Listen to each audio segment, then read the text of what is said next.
السلام علیکم، محمد اسفن کی طرف سے تمام دیکھنے اور سننے والوں کو خوش آمدید۔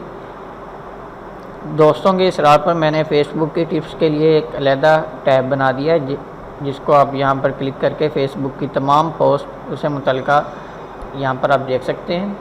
تو آج کی جو پہلی پوسٹ ہے ہماری فیس بک کے حوالے سے، وہ فیس بک کا جو میسنجر ہے اس کو ڈیسک ٹاپ پہ استعمال کرنا۔ تو آپ سب سے پہلے اس لنک کو اوپن کریں، یہ لنک میں آپ کو پوسٹ میں دوں گا۔ اس کے بعد آپ نے اس کو ڈاؤن لوڈ کرنا ہے۔ آپ کے پاس جو آپریٹنگ سسٹم ہے اس کے حوالے سے آپ اس کو ڈاؤن لوڈ کریں، اور اس کے بعد آپ اس کو انسٹال کریں گے تو آپ کے سامنے میسنجر اوپن ہو جائے گا۔ تو اس کا آسان سا طریقہ یہ ہے کہ ہم اپنی آئی ڈی کو لکھ کے سائن ان کریں،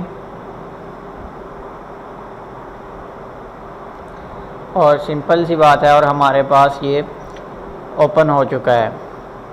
تو یہ ایک چھوٹی سی ٹپس ہے، لیکن ایک بہت کارآمد ٹپ ہے کہ جب ہم نے اگر چیٹ کرنی ہوتی ہے تو ہم اپنے فیس بک کی آئی ڈی کو اوپن کرتے ہیں، لیکن اگر ہم نے صرف چیٹ کرنی ہے تو ہم صرف فیس بک کا جو میسنجر ہے اس کو ہم ڈاؤن لوڈ کر کے اس کو ہم اپنے ڈیسک ٹاپ کے لیے استعمال کر سکتے ہیں۔